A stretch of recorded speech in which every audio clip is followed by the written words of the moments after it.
Kamusta po sa inyong lahat? Nanonood po kayo ng News Listener by Angelo. Okay, so pag-usapan naman natin yung comment ni Congressman Liviste sa pagboto niya ng no na isuspinde itong si Kiko Barzaga. And dito natin ipapakita sa video na to kung gaano kakapalang muka itong si Congressman Liveste. Siya mismo meron ding ginawang irregularidad o kalokohan sa gobyerno. Okay? So ito, makinig muna tayo, then guys, I'll give you some information about it. Okay? So let's listen. Ang boto ko ay no, hindi dahil perpekto si Congressman Barzaga, pero dahil questionable para sa akin na minadali natin itong desisyon dahil ngayong hapon lang natin nakuha ang committee report na ito at si Congressman Barzaga lang ang sinampahan ng kaso ng Committee on Ethics. Ang boto ko ay no, lalo na dahil inuuna natin ang kaso niya kaysa sa mga mas seryosong isyong kinakaharap ng isa sa mga kasamahan natin. Isang kapwa kong Batanggenyo na nandito ngayon na bumoto sa kaso ni Congressman Barzaga. Hindi ba nakakahiya maging miyembro ng Kongreso dahil parang naging normal na meron tayong isang kasamahan na inakusahan na nagbayad para sa mahigit 100 billion pesos ng mga kontrata sa DPWH? Para bang tinatanggap natin na normal lang magkaroon ng kasamahan na iniugnay sa pagnanakaw ng bilyong-bilyong piso na hindi iniimbestigahan na ng Committee on Ethics, Public Works o Infracom, samantalang inuunan natin ang kaso ni Congressman Barzaga, habang hindi man lang natin pinaglalaanan ng masusing atensyon ang mas mabigat na aligasyon, lumalabas na parang okay lang magnakaw sa Kongreso.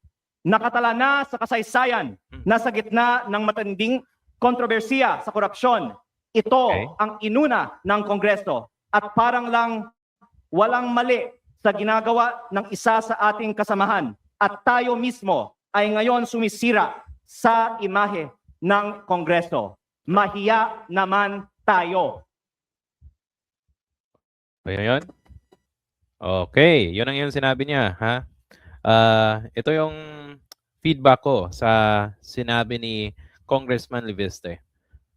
Hindi niya ba alam na merong investigasyon dati sa flood control projects sa Kongreso?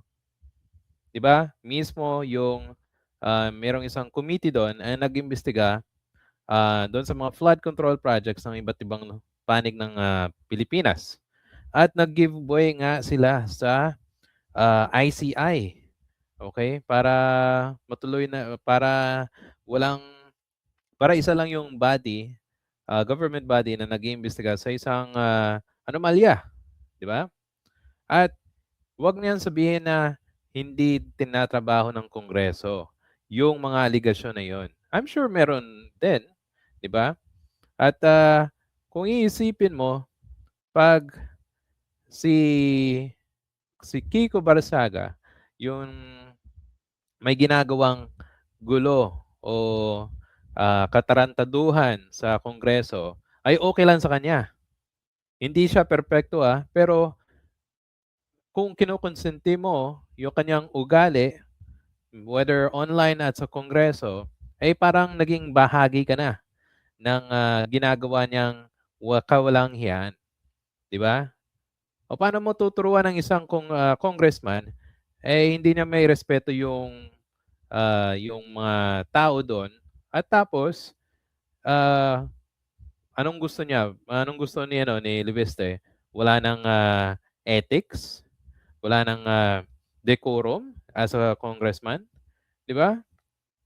Isang botohan lang 'yan eh. At imagine guys, kung natatandaan nyo, binigyan ng due process tong si Barzaga. Anong ginawa niya? Hindi siya pumunta ng investigasyon.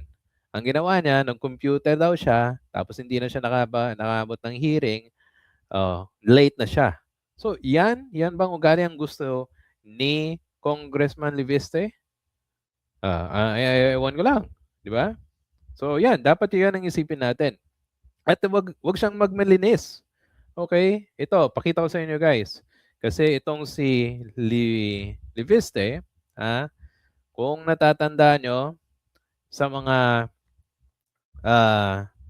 source, okay, at natagpuan sa kanyang source, sa kanyang nanay, ay siya pala isang nag-donate ng 100 million sa election campaign ng kanyang nanay. O, dito nakalagay. Leandro Liviste personally donated 100 million to her senatorial campaign. So, sa election or Omnibus Election Code, bawal na bawal ho ang mag-donate ng isang government contractor. Itong si Liviste ay isa po siyang government contractor. Yung kanyang company, papakita ko sa inyo guys. Ito. Oh, yan. Based on available information, the Solar Philippines, which founded by Congressman Leandro Liviste in 2013, was subsidiary called SP New Energy Corporation or SPNEC. Okay? So tinanong ko si Gemini is he a government contractor? Yes, in effect. The company funded Leandro Liviste Solar Philippines, its former subsidiary SP New Energy Corporation, are involved in large-scale energy projects, operate under contracts and regulatory approvals from the Philippine government. So, yung company niya ay isa ring kumbaga contractor sa ating gobyerno. At nag-donate siya ng 100 million na bawal sa Omnibus Election Code. Na bawal ka mag-donate kung nasa company ka, yung company mo ay may kontrata sa gobyerno, bawal na bawal ho yan. Di ba? At yan ang sinasabi ko, huwag siyang magmalinis. Kasi walang nagtuturo sa kanya na meron siyang ganitong ginawa sa campaign, sa pag-donate sa campaign ng kanyang nanay na si Loren Legarda. So yan, wag siyang magmalinis. Kasi kung magmamalinis ka at tinatago mo yung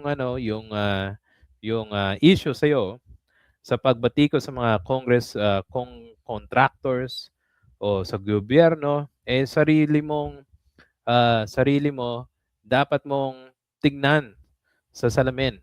Naging contractor ka pala ng gobyerno. Di ba? Oh. So yun. So yun guys. So sana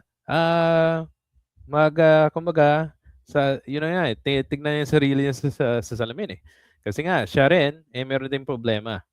Okay? Kung meron po kayong any comment, suggestion sa ating video, type po sa ating comment section. At if nagustuhan niyo po ang ating video, please hit the like and subscribe button. Salamat po sa panonood and I'll see you sa susunod na video.